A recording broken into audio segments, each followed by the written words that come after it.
Got big dreams, I'ma do big things. Yeah, you see me on the big screen looking so clean. I don't move slow, I move fast right past. What is going on, guys? SamuxPlays here, and today I wanted to go over something that I'm sure a lot of people are wondering, and that is Arche Tuning. I'm sure you've probably kind of gone through the mental gymnastics with the new system of trying to figure out which descendant should you be kind of like working on first.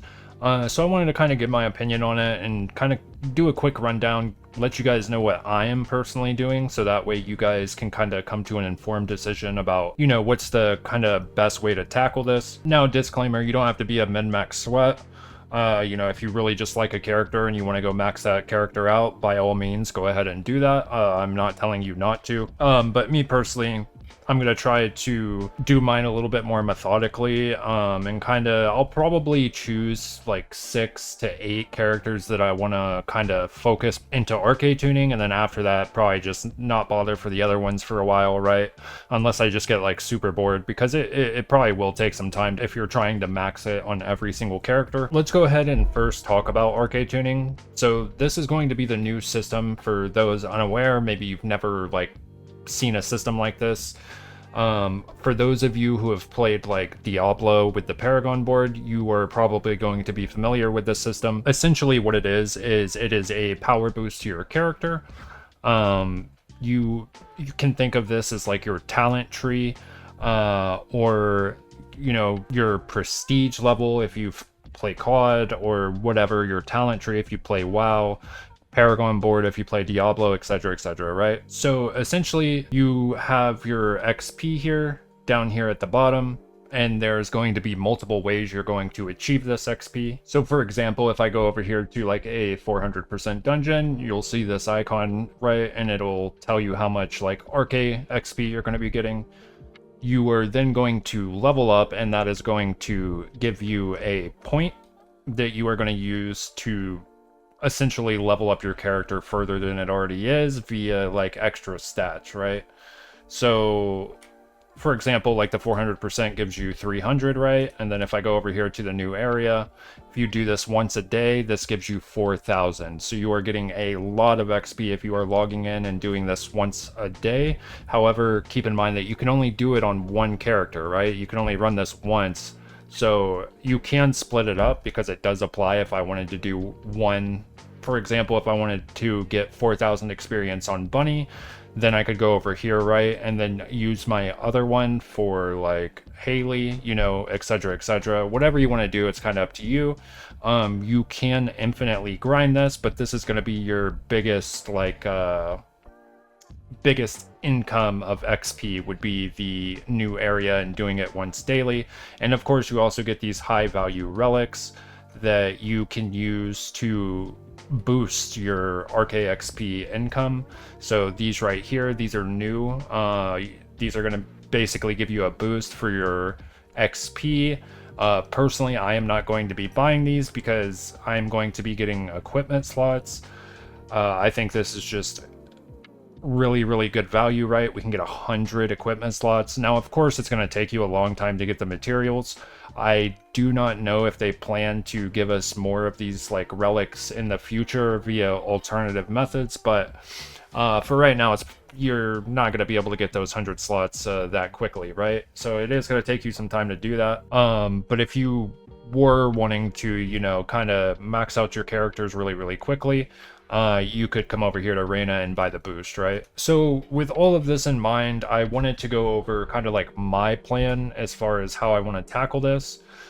So what I think you should be doing is you should pick 4 characters, right, that you want to focus on.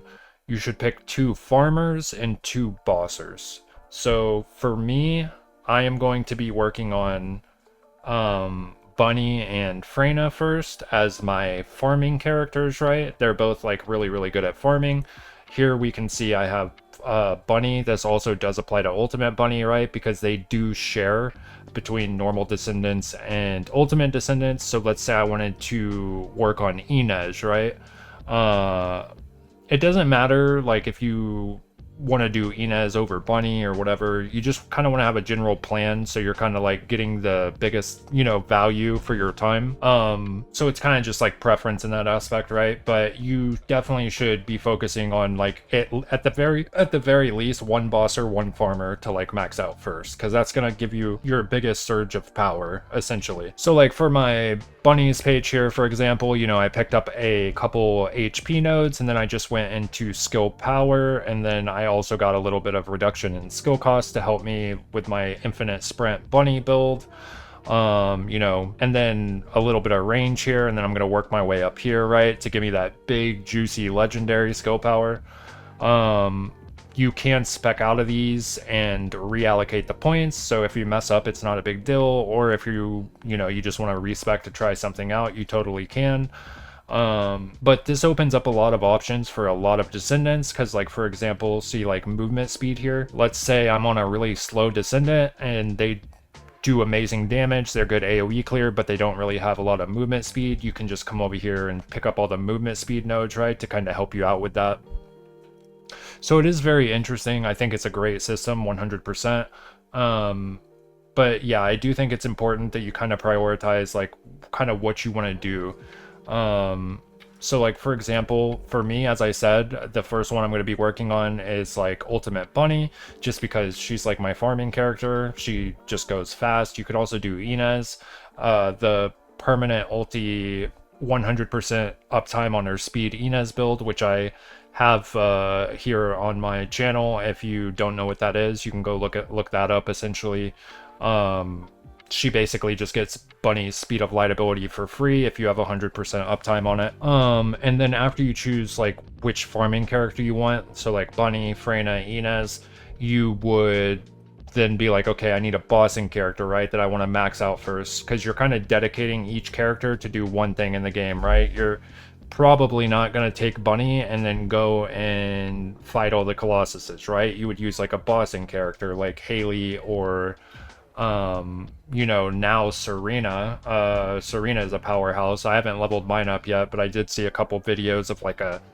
2-second clear of Tormentor or something. People were uploading videos on Reddit. I was just like, wow, that is insane. So yeah, you want to kind of prioritize which one you want to focus on. And I think this new system is definitely a good step in the right direction. It gives you something to grind for, something to work towards, and you also get a power boost, right? So you feel like your time matters because your character is getting stronger. I think it's a huge W that they did this, and it's not even finished, right? Because see here, it says it is currently shrouded in secrecy, so like eventually these 4 will kind of expand in the future, and we'll be able to allocate some more points, right? But I just wanted to kind of give you guys like a heads up of what I'm doing and what I think you guys should be doing. Pick 2 farmers, 2 bossers, max them out first, because it is going to take quite a bit, unless you are just like, you know, you're going to get the biggest boost by doing those once a day bonuses that give you 4,000 XP. So just do those wisely. Or if you want to just max out one character really fast and do that, that's, you know, you can do that too. I'm personally going to be going for Bunny, Freyna, Inez as my 3 farming characters probably. And then for my bossing characters, most likely I'll do like, you know, Glay, Serena, and, you know, I don't know, whatever one. You can try and max out all of them, but it is going to take you a while, and plus I just don't really see the need, right? Like, unless you just want to. I mean, if you're a completionist, you want to max them all out, that's cool, but I figure it would probably take you a while, right? But just try to, you know, don't worry about spending your points or anything like that. As I said, you can reallocate them, you can make presets, you can do all these things. So if you want the biggest bang for your buck, do a farmer and a bosser. It might be a little obvious, it might not be, but you know, just in case you're not really sure where you should be putting your points in, those are the descendants that I would highly recommend you put them in. Again, this is just suggestions, but that's my opinion on it. I think you should prioritize the farmers first, then the bossers, and then you're good to go, right? So overall, I've been having a lot of fun with the new update. My Serena just finished this morning, so I just like now unlocked her, so I'm going to be leveling her up and all that good stuff. I'll probably work on her Arche Tuning just because I want to see like the full capabilities of this character.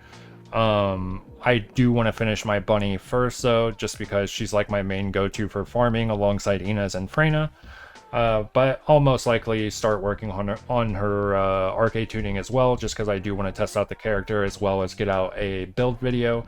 I did not want to look up builds for her because it kind of ruins the experience for me, since I'm always late because I craft my descendants instead of buying them.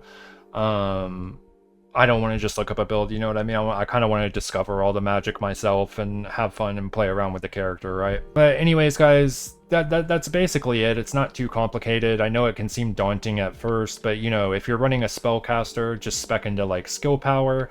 You know, if you want to prioritize HP, you can do that. I'm sure there is an optimal way for each character to build things, but don't stress out too much about trying to be optimal.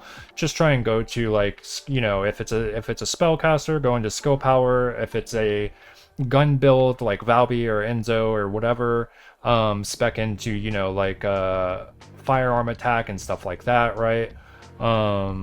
You know, just kind of have fun with it, man. Like, test out some stuff. Don't sweat too hard about trying to be the most optimal, because as you can see here, I can unallocate these. You know, it's not a big deal. I can just put them back in, take them all out as much as I want. So yeah, I think the update's super fun so far. I thought the story was awesome. I've been really looking forward to kind of them expanding the open world a little bit more and kind of making the story better, and they definitely did that here. I do wish that we actually had these as like open areas and not just kind of like dungeons that we queue up for. However, it's not like that big of a deal. It's just, you know, I'm looking forward to when we actually get like some new maps and game modes as well. I think that would be really awesome. But if you can see here, like, they are expanding it, right? Like, you know, this is the new dungeon. It's like a new area, but it's essentially a dungeon, right? Like, this is straight up a dungeon, and then we have the purge, and, you know, they are adding stuff. It is coming along pretty well, but I am looking forward to, I hope in season 3 we get an entirely new map, progression of the story, a new game mode, something to grind that's, like, you know, really cool. I'm not saying this update's bad and I'm not enjoying it. You know, I think it's good. I think a new map would go super hard, right? Maybe some new, like, mechanics with, like, the mini bosses would be cool instead of just, like, the slam down effect in the orbs, right? But I think they're going in a good direction, man. I've been enjoying the update. I'm about to go grind my Serena. I still haven't done my dailies today, so I'm going to go knock that out. So I don't want to make this video too long. I'll catch y'all in the next one. If y'all were confused about Arche Tuning, or if you have any questions, just drop them in the comments. Let me know if you kind of need a little bit more of a detailed guide. But overall, don't sweat too hard. Just play around with it, have some fun with it. Anyways, guys, I'm SamuxPlays. I'll see you on Albion. If you have any questions, I'd be happy to answer them. Peace.